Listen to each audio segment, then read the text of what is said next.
Hey guys, welcome back to another mock video. If you're new here, go like, subscribe, comment, and enjoy. Now, really quick before I start off the video, I just want to say there's really kind of no excuse for me just leaving for 2 weeks and not announcing really anything or saying anything. So I just kind of want to apologize for that because that's kind of unwarranted. There is kind of just so much you can do before, you get tired or worn out of something, especially with the rate of upload I, try to maintain, which is every 2 to 3 days. And that can really wear you out sometimes really fast, especially when I have work on my hands like I've been doing the past week or two, not week and two. But yeah, I just kind of got a little tired, I got a little worn out, and I decided to take a little break. I probably should have announced it because that would just really been the right thing to do, but anyways, I kind of apologize for just kind of going off and not really telling anybody or anyone that I was actually going to leave for maybe 2 weeks, maybe a month, but I'm probably back. Notice I say probably because, you never know, I might just kind of go off after this video again, but most likely I'm not going to, leave for another 2 weeks after this. So, on to the mock. This represents the Battle of Ortona, which is a very early video I have on my channel.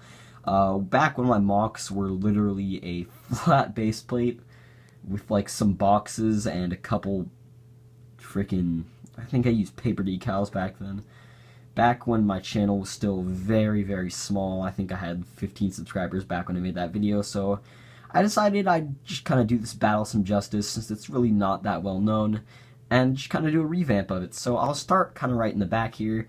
So right away you can just see sort of a little red brick Italian style building, some rubble around it, the shutters from the windows, and then you can see a Pack 40 and a kind of jostled telephone pole. As you can see, possibly artillery or maybe even a tank would have struck this thing, which would cause it to kind of shift over in its foundation, and then you can see the wires hanging down. Couple of German soldiers kind of running up, probably going to get on that Pack 40 because they got to stop the advancing Canadian tanks. You can see one is kind of kneeling down, and he just shot one of the Canadian soldiers over here. You can see the other two are running behind this little brick wall. They're just some crates, which are most likely full of artillery shells due to the fact that it's sort of like right next to a Pack 40. There's this little crumbled building, and there are some German soldiers in there, but I'll get to that in a minute. Right here you have a Sherman Firefly with some advancing Canadians behind it. The Sherman Firefly is kind of a modified variant of the Lend-Lease Shermans that we gave the Commonwealth forces during World War II. They stuck a QF Ordnance 17-pounder inside and put a little bit on the back where the recoil would go into, so it's just basically a Sherman that's actually capable of taking out a tiger or a panther.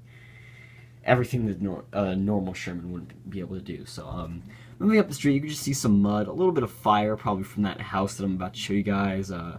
Newspaper, then you could just see some some German soldiers kind of hold up in this building. Just a Panzerfaust sitting on there. I'll see if I can get a little closer because my setup is kind of wonky this time around. But you can see there's just a German soldier kind of chilling in there. He's reloading his Kar98K, and there's another one kind of poking out with his MP40. Moving up the street, I gotta get a little weird angle on this. You can see some rubble and then just some more scattered just junk in the streets. A lot of sandbags, a little duffel bags, some barrels, and then one of my favorite positions is kind of this burning house. You can see I tried to make it so flames look like they were coming out of all the windows. You can see a German soldier that kind of got blasted out of the window there. He's on fire. And then some just Canadian soldiers kind of peeking out. The sergeant tried to run across the street where he got shot, and then you could just see a couple more soldiers are just kind of peeking out, just kind of behind cover, seeing where the, I guess, soldier was that shot the Canadian. You can see a really nice gunmetal Brody helmet, which you don't really see that often, and I kind of, I really like those. Yeah, you can see this flaming building, which got shot by this Firefly because there was probably an MG nest in there. And then up here you can just see another like sort of Italian style building with a crate, and it's just kind of sand green, which is a nice color, a little chimney up there. And a couple German soldiers on this little balcony. One of them had an MG34 and he got shot, so the other one's kind of running up there to reman the position. Crate probably full of ammo, a lantern, some other stuff, and then just back here more crates, just supplies.